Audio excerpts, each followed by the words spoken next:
with him.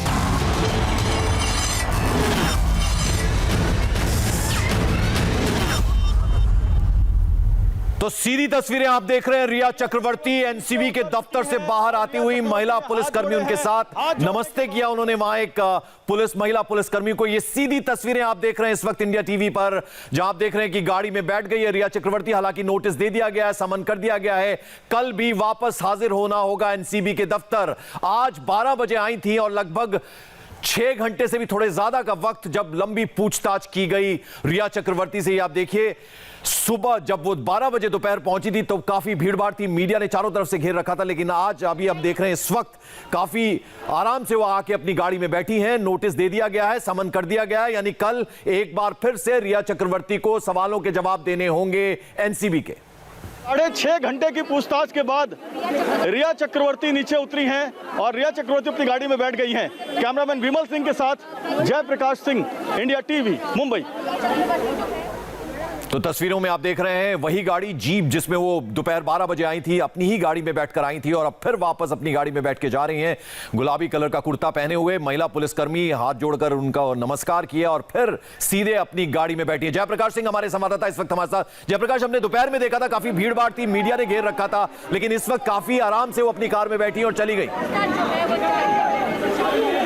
जी देखिए, रिया चक्रवर्ती की गाड़ी निकल रही है और लोगों का बहुत बड़ा हुजूम है। लोगों का हुजूम मैं आपको दिखाना चाहूंगा।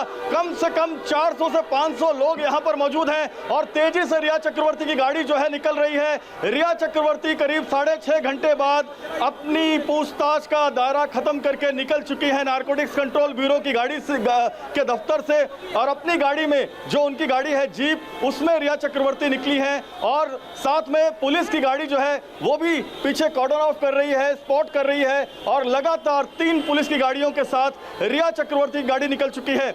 लंबा सफर तय करना है। जुहू तारा रोड, सांता क्रूज रिया चक्रवर्ती का प्राइम रोज अपार्टमेंट है, वहां वो जाएंगी। करीब 45 से 50 मिनट का समय लगेगा पंकज उनको वहां पहुंचने में। और यहां पर जो है बड़ी संख्या में जो पुलिस डिप्लॉयड की गई थी, आप देखिए वो गेट अभी भी बैरिकेड लगा के बंद किया गया है। सामने एक पुलिस की वैन बैरिकेड लगा के बंद की गई थी और एक्सचेंज बिल्डिंग के जिस तरफ मैं खड़ा हूं यहां पर भी बड़ी संख्या में जो बैरिकेडिंग है वो की गई थी। तो रिया चक्रवर्ती 6.5 घंटे की पूछताछ के बाद निकल गई हैं। इन्हें फिर दोबारा कल बुलाया गया है और कल इसी नारकोटिक्स कंट्रोल ब्यूरो के दफ्तर में रिया पहुंचेगी। पंकज, थोड़ा बॉडी लैंग्वेज आप भी पढ़ना जानते हैं, जेपी जरा बताइए आज अंदर क्या कुछ सवाल जवाब हुए, कुछ बाहर निकल कर आया, क्या पूरी तरह से कोऑपरेट किया जब सवाल पूछे गए, 1 to 1 पूछे गए या चारों को बिठाकर एक साथ क्रॉस एग्जामिनेशन भी किया गया?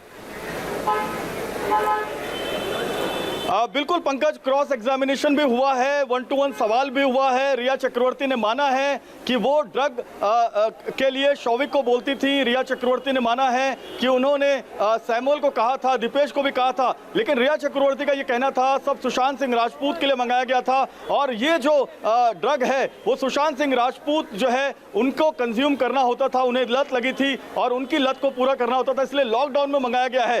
हालांकि 3 चरण में यहाँ पर आज सवाल जवाब हुए। दूसरी मंजिल जो आप देख रहे हैं ये एक्सचेंज बिल्डिंग है भारत सरकार की और इसी एक्सचेंज बिल्डिंग की दूसरी मंजिल पर रिया चक्रवर्ती से पूछताछ हो रही थी। हमने देखा जब वो नीचे उतरी पंकज तो उन्होंने हाथ जोड़ा और वो क्रीम कलर के ड्रेस में थी, उन्होंने हाथ जोड़ा और हाथ जोड़ने के बाद उन्होंने एक तरीके से एक धन्यवाद देने की मुद्रा थी कि जैसे रिलैक्स की मुद्रा होती है कि चलो आज का दिन निकल गया। लेकिन कल फिर उन्हें समन्स दिया गया है, कल फिर उन्हें बुलाया जाएगा और बेलाड पियर के इसी इलाके में जहां पर ईडी का दफ्तर है, एनसीबी का दफ्तर है, रिया चक्रवर्ती एनसीबी के दफ्तर आएंगी और नारकोटिक्स कंट्रोल ब्यूरो के जो अधिकारी हैं समीर वानखेड़े, उन्होंने भी कहा है कि अब तक कोई अरेस्टिंग नहीं है, दोबारा उन्हें बुलाया गया है। पंकज, बिग फिश ये नाम जो है काफी प्रचलन में है कल से।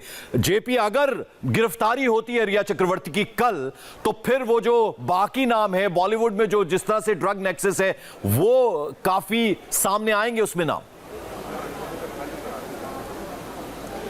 बिल्कुल पंकज, और एक चीज और मैं ऐड कर दूं, जिस तरीके से मुंबई पुलिस ने यहां पर अपना बंदोबस्त लगाया था, जिस तरह से मुंबई पुलिस की महिला अधिकारी बड़ी तादाद में यहां पर मौजूद थी, एक तरीके से रिया चक्रवर्ती ने उन्हें धन्यवाद कहा है और उनको, क्योंकि मेन गेट से लेके बाहर निकलने तक और गाड़ी अंदर लाने तक और किस गेट से रिया चक्रवर्ती की गाड़ी जाएगी वो लास्ट तक एक कंफ्यूजन बना के रखा गया था, जिसका फायदा ये हुआ कि रिया चक्रवर्ती बड़ी आराम से अपनी गाड़ी से बाहर निकल गई। तो उन्होंने मुंबई पुलिस को यह धन्यवाद दिया है, जो धन्यवाद की मुद्रा हमने देखी। और अब अब इसमें जो है ड्रग कार्टेल का एक बहुत बड़ा जो नेक्सस है वो निश्चित तौर पे खुल के सामने आएगा, क्योंकि रिया चक्रवर्ती ये मान चुकी हैं कि ड्रग्स मंगाती थी। रिया चक्रवर्ती ने यह भी माना है कि वो सुशांत सिंह राजपूत के लिए मंगाती थी। सैमुअल मिरिंडा, शौविक और उसके साथ दीपेश, ये तीनों उसके लिए ड्रग लाते थे, लेकिन वो सुशांत के लिए लाते थे, रिया कंज्यूम नहीं करती थी। तो रिया ने यह साफ कहा है अपनी पूछताछ में। पंकज, और जैसा कि हमने देखा है कि हम एक लंबी पूछताछ, लगभग 8-9 घंटे पूछताछ हुई थी जब सैमुअल मिरांडा और शौविक को लाया गया था। चूंकि महिला है रिया, तो क्या इसलिए वो थोड़ा टाइम इंटरवल कम रहता है? केवल 6 घंटे आज पूछताछ हुई और कल पे टाला गया बाकी मामला। जी बिल्कुल, ये एक सबसे बड़ी वजह है पंकज की रिया चक्रवर्ती एक महिला है और महिला से देर शाम तक जो है वो पूछताछ नहीं की जा सकती। इसी वजह से रिया चक्रवर्ती से जो पूछताछ हुई है वो 6:30 बजे तक हुई है, और क्योंकि यहाँ से 45 मिनट का समय लगेगा रिया चक्रवर्ती को अपने घर पहुँचने में, और इसी वजह से रिया चक्रवर्ती को यहाँ से जल्दी जाने दिया गया है। लेकिन क्योंकि क्वेश्चनिंग पूरी नहीं हो पाई है पंकज, जो क्रॉस क्वेश्चनिंग है वो अभी भी बाकी है, और इसी क्रॉस क्वेश्चनिंग के लिए रिया चक्रवर्ती को दोबारा कल समन्स देकर बुलाया गया है। एक ड्रग का बहुत बड़ा कार्टेल मुंबई में काम कर रहा है, बांद्रा में काम कर रहा है, जिसके संपर्क में रिया थी, शौविक थे और दीपेश, और दूसरे जो उनके साथी हैं वो थे सैमुअल मिरिंडा। और सैमुअल मिरिंडा का भी जो क्रॉस क्वेश्चनिंग है वो रिया के साथ करवाया गया है, लेकिन कल क्रॉस क्वेश्चनिंग का जो दौर है वो लगातार जारी रहेगा पंकज।